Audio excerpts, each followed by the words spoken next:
Hello, 8th grade science remote students. This is Miss Ludwig, and I am reviewing with you your week 4 assignments for the Intro to Chemistry unit. This week, you will complete assignments between Tuesday, September 8th and Sunday, September 13th at 11:59 p.m. All assignments for week 4 modules should be completed and submitted to your teacher through Canvas by Sunday, the 13th at 11:59 p.m. So quickly, let's take a look from this view at what we will be doing this week, and then I'll open up a few of these assignments to make sure you know what you're doing for each thing. So the first thing that we have is our list of things to do. That's the week 4 at a glance. That is the same document where you look each day if you're not sure what kind of assignments you should complete for science class. On day 1, your to-do list contains 2 different items. The first one is to check out the solid liquid gas chart answer key and review your answers from last week. And the second item is to review the differences between elements, compounds, and mixtures using Nearpod. And you will look closely at the way the particles look in different elements, compounds, and mixtures. On day 2 of your assignments, you have 5 different assignments to complete. The first one is the Chemistry 3 and 4 Review Kahoot. So you can play that Kahoot game just to make sure you've understood the material that was covered in Chem 3 and Chem 4. We will do the Chem 6 digital notes, which is the last section of notes for this Intro to Chemistry unit. Then, as usual, you will complete the Quizlet vocab, play the practice quizzes game, and then complete the Chem 6 quiz to make sure that we've understood the material in the Chem 6 notes. The next day, you have 2 items to complete. You will complete the ChemList 2 Insta Vocab activity. So the first item here is just the video that shows you how to complete it. In case you're not sure what to do for Insta Vocab, watch this video, and then you can move on to the actual assignment that is listed here. And then lastly, you have some review items. The week 4 review is optional. You do not have to complete these items. You should not expect to get a green check mark, but these are here for you in case you want to watch them. There's some study jams, a quick video that talks about some indicators of a chemical reaction, which is covered in the Chem 6 notes, and then also a quick video that kind of shows you what the law of conservation of mass is all about, which is also talked about in the Chem 6 notes. Okay, so those things are just there to help you if you need them. Let's go back to the top and actually click into some of these items. So again, we talked about the week 4 at a glance. This is our document that shows us what we should complete each day for science class. So if you open this up, it is set up the same way it has been all year so far. You are cohort R, so your week technically begins on Monday. However, Monday this week is Labor Day, so it is a holiday. You do not have to complete any assignments, but you might want to look at anything you have that is past due or late and submit that to your teacher as soon as possible, please. Then on Tuesday, you can complete the following assignments: the review of 3 and 4 Kahoot game, the elements, compounds, and mixtures Nearpod. On Wednesday, you need to show up to your Google Meet for your teacher at 11 o'clock to review some information that we've learned so far this year. On Thursday, you can complete the Chem 6 notes and the things that go along with the Chem 6 notes, which as usual includes the Quizlet, a quizzes game, and the Canvas quiz. And then on Friday, you'll complete that Insta Vocab ChemList 2, okay? So again, if you've forgotten what assignments you should complete on which day, you are cohort R, you can check here. You can complete those assignments any day between Monday and Sunday, but this is just a quick overview maybe to help you with your pacing. So I can scroll down and click the next button to see the next item on my list.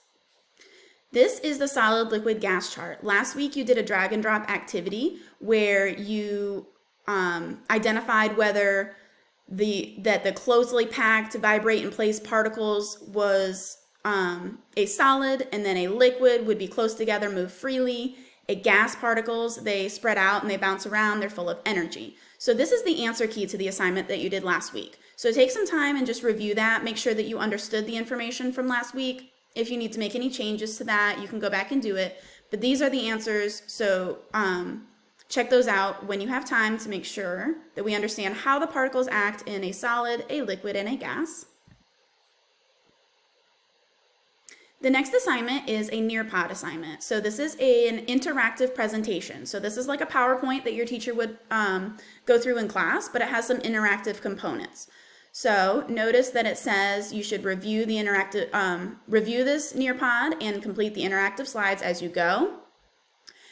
And then make sure you pay special attention to what the particles look like for an element, a compound, and a mixture. If you want to make this full screen, which I recommend, you can click this button right here, and it will go full screen for you. I'm going to reduce that just for now, for the sake of this video. You can type in your name if it's not already here, and then go ahead and start progressing through the lesson. So this lesson is about elements, compounds, and mixtures, and specifically it's talking about how to classify something as an element, a compound, or a mixture based on something called a particle diagram, which these little pictures are examples of at the bottom. The next slide gives me some information.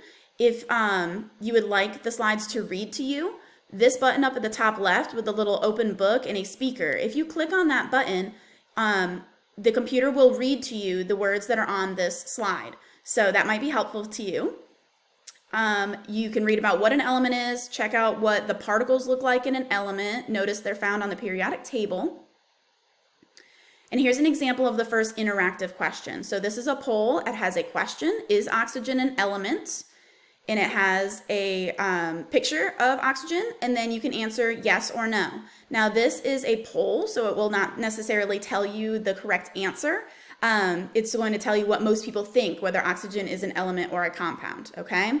As you continue to click through this assignment, there'll be more interactive items like this. There will also be some quiz questions, which will tell you the correct answer as you go. And then some concept map stuff. So I'm not going to click through the entire presentation, but you need to complete the entire presentation. There's a game at the end to kind of quiz you to make sure you've understood what you have learned. If you have any questions about that, email your teacher. I'm going to go ahead and click next to see the next assignment. The next assignment is that Kahoot review game. So you can play that, make sure you've understood the material from last week.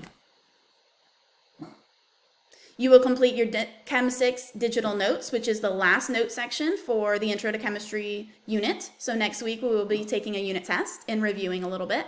Remember that you need to click right here to make your own copy of the Chem 6 notes. It will force you to make a copy, and then go ahead and rename that copy in your drive. Complete, and then come back to this page to submit the assignment to your teacher. You will complete the Chem 6 vocab Quizlet. Remember to take the test option. Really quick, I want to show you, because I just learned this. I don't know if you already know this, but when you take the Quizlet test, if the Quizlet is giving you written test questions and it's marking you wrong for spelling things wrong or something like that, if you click on options at the bottom left and uncheck the written response and then click create new test, it will give you a test that does not have those written responses. So that might be a little easier for you. It won't mark you wrong if you spell something wrong or forget to put an S on the end of the word element, things like that. So that might be useful to you. Take a screenshot of your score when it's 85% or higher, and then you can go ahead and move on. You can play this Chem 6 quizzes game. Remember that the quizzes game will review for you what will be in the Chem 6 quiz that does count for a grade. Move my little camera here. Go ahead and click next. You will take the Chem 6 quiz. You only get one try on the Chem 6 quiz, okay? So make sure that you take the time to review the Chem 6 quizzes game to feel comfortable in the material before you take the quiz. And then you will have the video that reminds you how to do InstaVocab. Complete the InstaVocab assignment this week. Again, you'll have to click here to make yourself a copy, rename the copy with your name in front so you can find it more easily, and then come back to this page to submit the assignment. Once you have done that, there are just those review items to help you learn. So a couple of the items would not load in Canvas, so you'll have to, in order to watch the study jams, for instance, you'll have to click this button to open it up and review. Okay? So that is it for the week 4 module. If you have any teachers, or any questions rather, throughout the week, go ahead and email your teacher. But you should have, as I do now, green check marks next to each thing that you have completed. Notice right here, I do not have a green check mark because I did not submit the assignment. You have to submit the screenshot in order to get a check mark, okay? By the end of the week, you should have all your green checks and be good to go. Have a great week.